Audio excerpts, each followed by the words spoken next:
Unlike no other planet in our solar system, Earth is a battleground, a place where two great forces fight for mastery over its surface.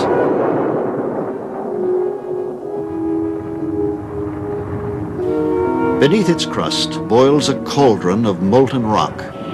Within this great smelter are created many of Earth's resources, stone and metals which civilizations have judged to be precious because of their beauty or rarity or usefulness. But the force that builds mountains and creates volcanoes is forever pitted against another, even more immense power, the sun. The fraction of the sun's energy that strikes the Earth makes wind blow and rivers flow. It is the sun that orchestrates the weather of the entire planet.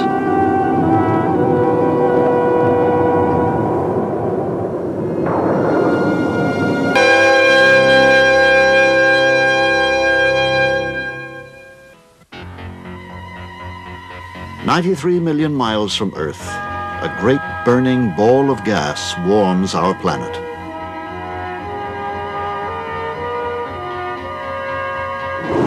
Powered by the sun, the elements work to refashion the face of planet Earth. But even in the destruction they cause, a cycle of creation is set in motion, the beginnings of one of the most precious gifts of all, soil.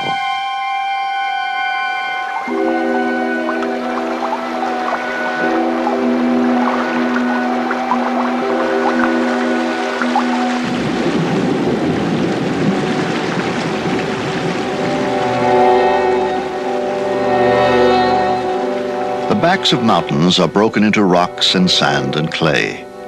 Living creatures and organic matter transform the dirt into soil, living soil. Almost half of each handful is bugs, bacteria, and microorganisms in their habitat of Earth. In life and in death, creatures in it and on it fertilize the soil.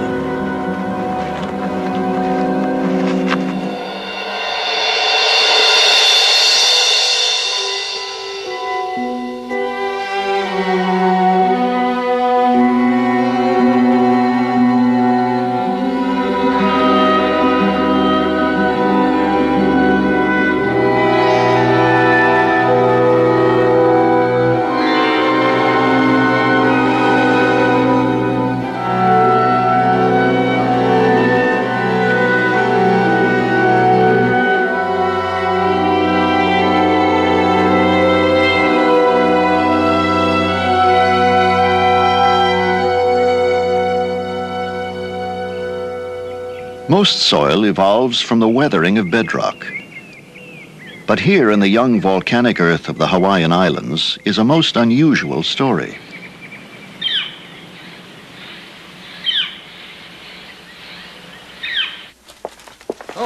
Weathering and erosion, the continual shuffling and moving and redistributing of the Earth's surface, is the focus of soil scientists. Carl Uehara of the University of Hawaii has found evidence of just how mobile the surface of the Earth can be.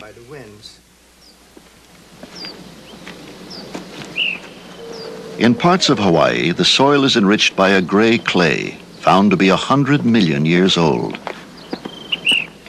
But there is a curious paradox. The volcanic islands themselves are only 2 million years old.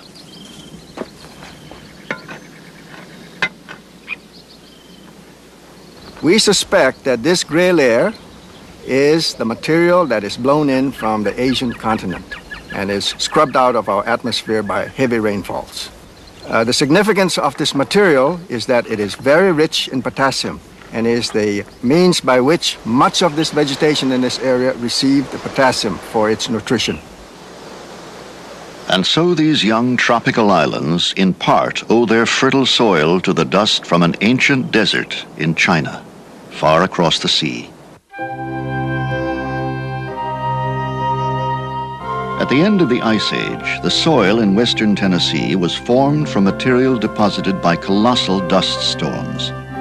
The finely ground debris from the wake of glaciers, it is called loess. When early settlers came to this land at the bend of the river, it was covered in thick hardwood forest. They cleared the trees and plowed fields to make the breadbasket of the South,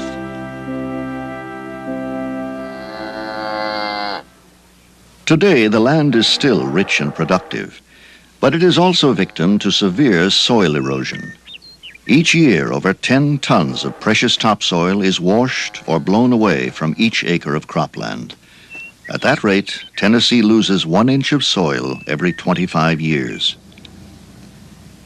In order to conserve this rich but fragile resource, a new breed of scientists now studies the formation and structure of different types of soil. John Jenkins of the Soil Conservation Service analyzes the overall health of this field by marking off sections or strata called horizons. 7 inches right here, and we have a good subsoil that runs down into the beginning. Drawing his knife from the rich topsoil to the less productive subsoil to the dense clay below that stops any root or water, he can tell just how productive this soil is. The deeper he goes, the less valuable the land. We're going to point out the rooting activity zone here. This is your surface layer right here, and if you look, you can see these little roots are pretty predominant, and there's a bigger root down in there. This zone right here is extremely silty, and it's laid down in what we call windblown silt or loess. And this area right in here tends to erode very easily. The Soil Conservation Service is monitoring the erosion problem. Photographing it from the air is the work of Jim Bilyeu. Soil erosion is not new. Geological erosion is well known. What happens when man comes along and disturbs the soil material and plants a crop in it? He accelerates the erosion processes. In the natural order of things, the land will yield to wind and water. But science can help us to use the soil wisely and to slow down the inevitable. I myself would say that soil is more valuable than oil or gold. You can't eat gold, you can't drink oil and survive, but you can grow food in good soil. So if it comes down to a matter of survival, are we going to have enough to eat, or are we going to have all the oil we want? I'll take the best land every time.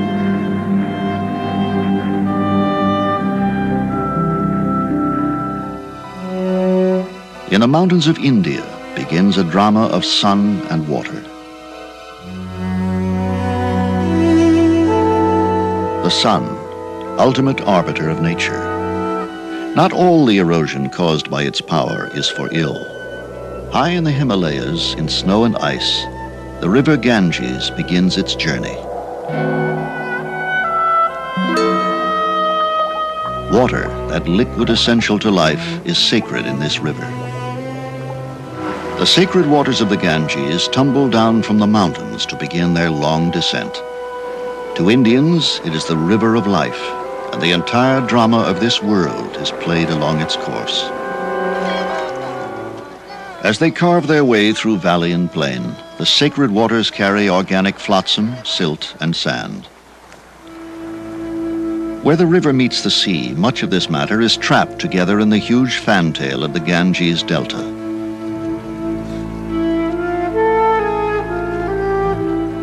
Seen from space, the tangled pattern of the delta takes on a new dimension. It is a natural bowl being filled with mud and organic matter carried by the river.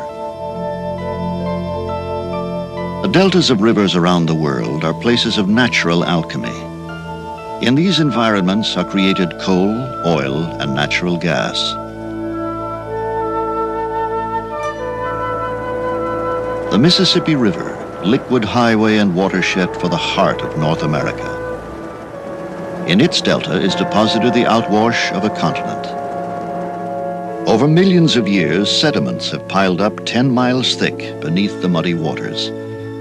Here, in a natural chemical factory, they are transformed.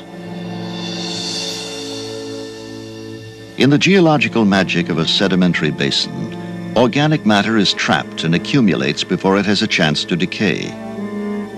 As the amount of sediment grows, its increasing weight actually presses down on the floor of the basin. And over time, the organic matter is transformed in a natural pressure cooker. Now there must be a layer of impermeable rock laid over the deposit. Without such a cap, the riches of a potential field will simply drift away.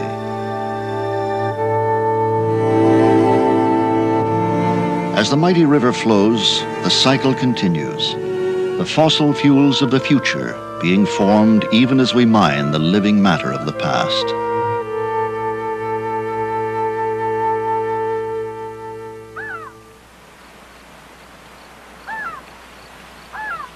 Vast deposits of fossil fuels can have modest beginnings.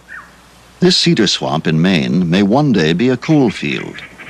Even now it has begun its transformation. As moss and other organic matter accumulates in the low oxygen environment of the bog, gradually peat begins to form, the first step in the creation of coal. In the search for clean burning coal, scientists are studying the formation of peat bogs like these that have low sulfur content. Understanding the conditions under which they form will increase the chances of finding clean burning coal in the future.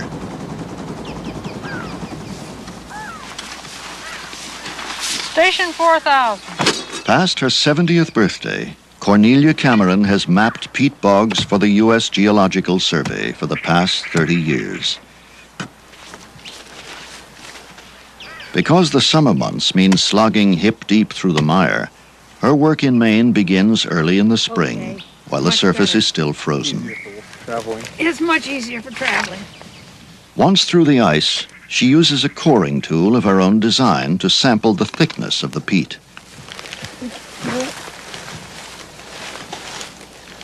Sample after sample, she can read the history of the bog. 20 feet of core reveals 12,000 years of history. Beneath the 15 feet of peat are the remains of a forest. Below that, a freshwater pond. And at the very bottom... Ah, we're in the clay.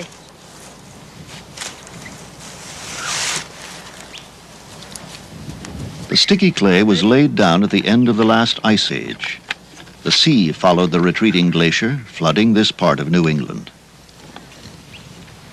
This part up here is in the freshwater pond. The peat deposit that you see all through here was laid down on the marine clay. Many coal beds are laid on marine clay, and then they're covered up. If this deposit was covered up by another invasion of the sea, maybe in a few millennia you'd find coal here, but maybe. In the search for oil, approximately 3 million wells have been drilled in the United States. Several 100,000 more have been drilled in the rest of the world. The days of wildcatting and gushers are probably over. Today, the search demands a highly coordinated effort of men and machines.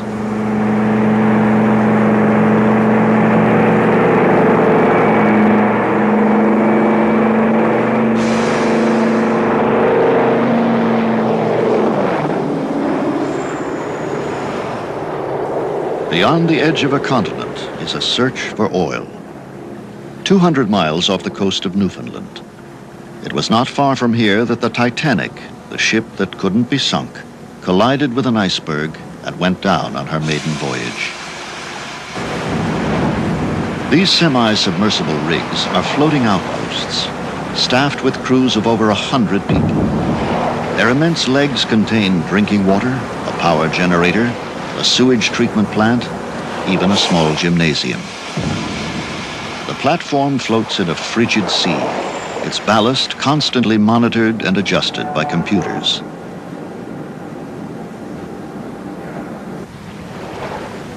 This rig cost nearly $100 million to build. It costs $250,000 a day to operate it. But high cost is not the only risk in this hostile environment. Floating mountains of ice the size of city blocks move down from the Sea of Labrador into the North Atlantic.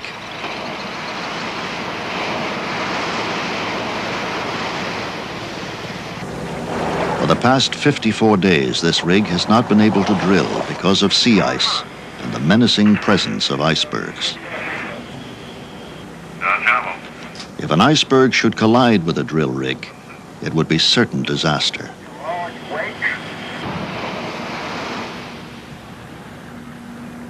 Only the constant vigil of men and machines makes such exploration possible. Only modern civilization's great dependence on oil makes it necessary.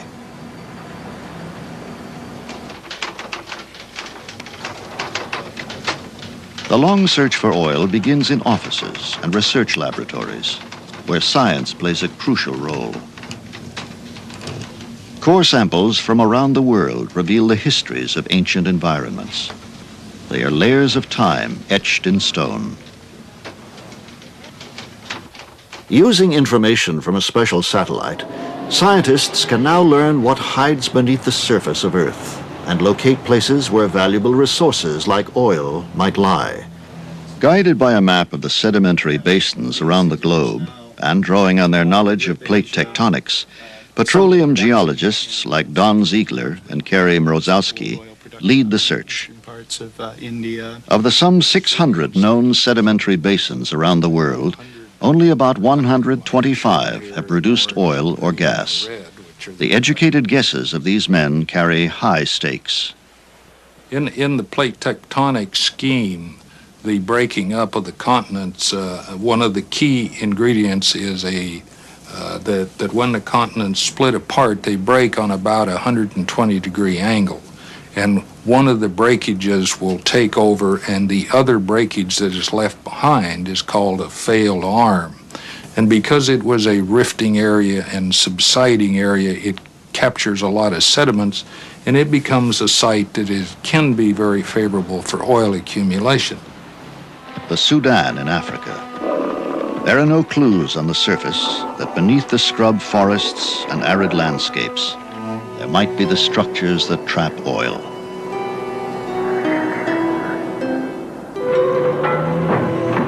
Seismic studies play the crucial role in deciding whether or not to drill a well.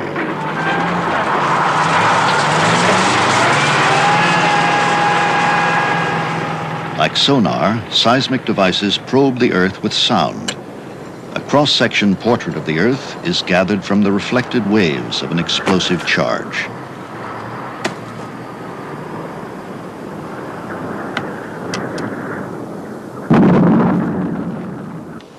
Geologists interpret and mark the resulting maps to reconstruct the various levels of the basin as sediments were forming.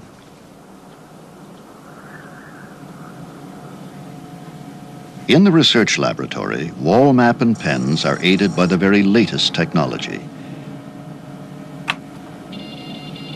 The computer slices through a three-dimensional chunk of the Sudan like slicing through a loaf of bread.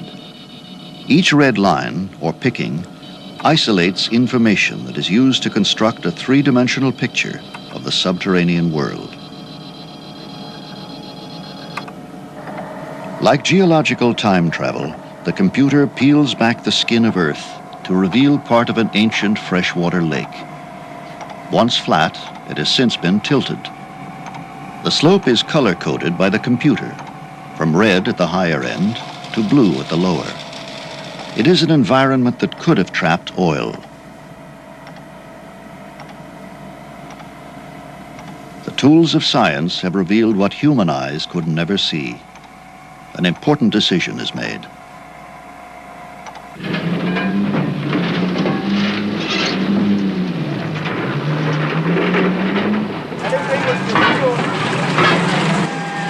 The first well was dry, but 1 year and several wells later, commercial amounts of crude began to flow.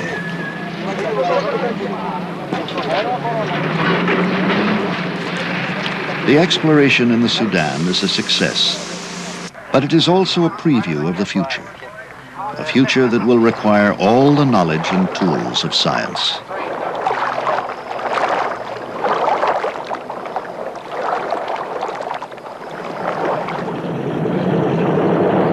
At the NASA Ames Research Center near San Francisco, a specially equipped aircraft prepares for takeoff.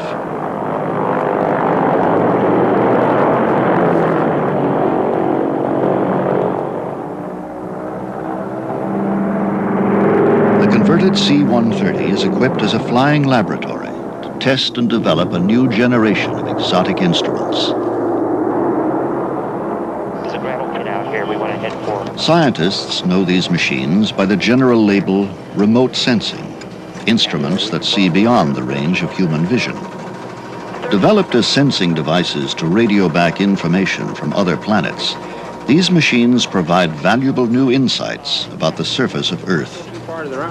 One of the newest of these instruments is the Airborne Imaging Spectrometer, known by its initials, AIS. It is being tested in skies over Cuprite, a remote mining district in the Nevada desert. Line start 17:53:51.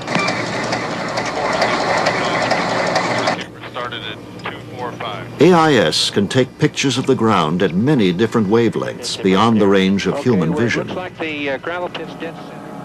The reflected light of each wavelength is combined to form a graph, a unique curve that identifies each mineral. The computer is loaded with the graphs of over 200 known minerals. It scans an AIS picture of the ground in a swath 1,000 feet wide and 3 miles long. The computer is able to compare each of the known minerals with the data recorded in the air and actually identifies the different minerals on the surface below. On the narrow map, the computer then colors all the locations of each mineral. The blue, yellow, and red colors seen from the air all relate to minerals found together with gold. In a puzzling development, it also marks the location of a mineral that the computer cannot identify.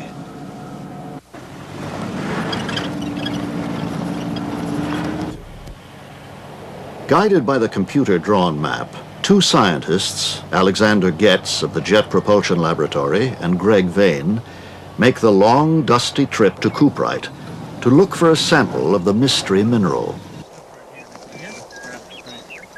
Yeah, the ratios look good. I think we're right on the money. Okay. Looks pretty good. It looks no different from dozens of other rocks lying about. Oh, yeah. But the spectrometer indicates this rock contains the mineral they are searching for. Uh-huh. That's probably a sample we ought to take. When analyzed by the U.S. Geological Survey, it will prove to be a rare discovery of an obscure mineral called buddingtonite, a possible pathfinder for locating deposits of gold. Alexander Getz. Remote sensing measurements will never replace the geologist in the field. But with the new instruments that we have now, the new kinds of measurements like imaging spectrometers, and in particular the airborne imaging spectrometer, we can make measurements that allow us to see things that can't be seen by the eye or can't be seen by a geologist. This kind of remote sensing will speed up mapping of minerals on the surface by orders of magnitude. What once took years by conventional methods can now be done in an afternoon, and with far greater detail than ever before. Flown on the space shuttle and on a space station, AIS has the potential to map for the first time the surface minerals of the entire United States and perhaps the world. As we begin to acquire a global perspective of the Earth's great gifts, this new technology allows us to see our world in a completely new way.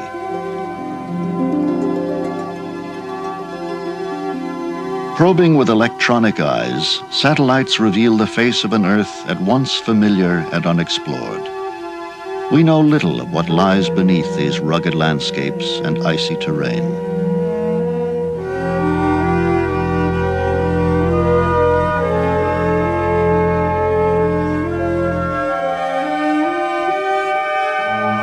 It is clear that the metals and minerals of this restless Earth are being used more quickly than they are being created.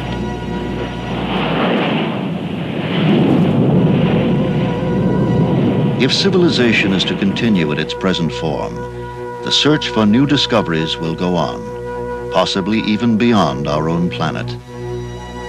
In that search, there will be yet newfound knowledge about the wondrous ways the Earth is shaped and formed. And perhaps the most precious discovery of all will be a new understanding of planet Earth.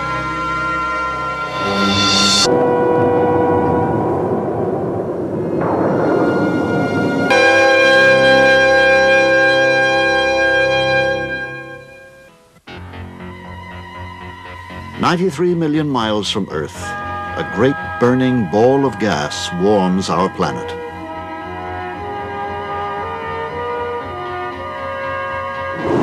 Powered by the sun, the elements work to refashion the face of planet Earth. But even in the destruction they cause, a cycle of creation is set in motion, the beginnings of one of the most precious gifts of all, soil.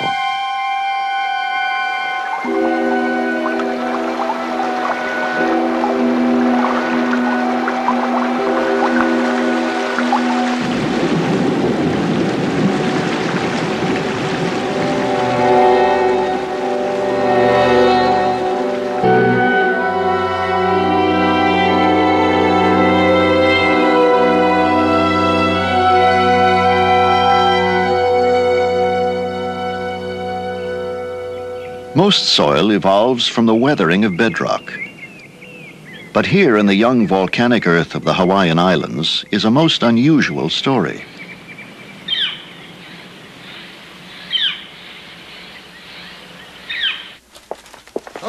Weathering and erosion, the continual shuffling and moving and redistributing of the Earth's surface, is the focus of soil scientists. Carl Uehara of the University of Hawaii has found evidence of just how mobile the surface of the Earth can be.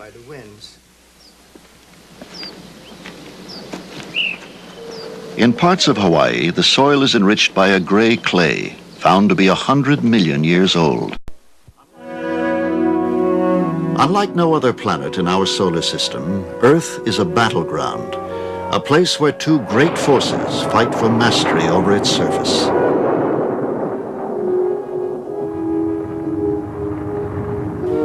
Beneath its crust boils a cauldron of molten rock. Within this great smelter are created many of Earth's resources, stone and metals which civilizations have judged to be precious because of their beauty or rarity or usefulness. But the force that builds mountains and creates volcanoes is forever pitted against another, even more immense power, the sun. The fraction of the sun's energy that strikes the Earth makes wind blow and rivers flow. It is the sun that orchestrates the weather of the entire planet. But there is a curious paradox. The volcanic islands themselves are only 2 million years old.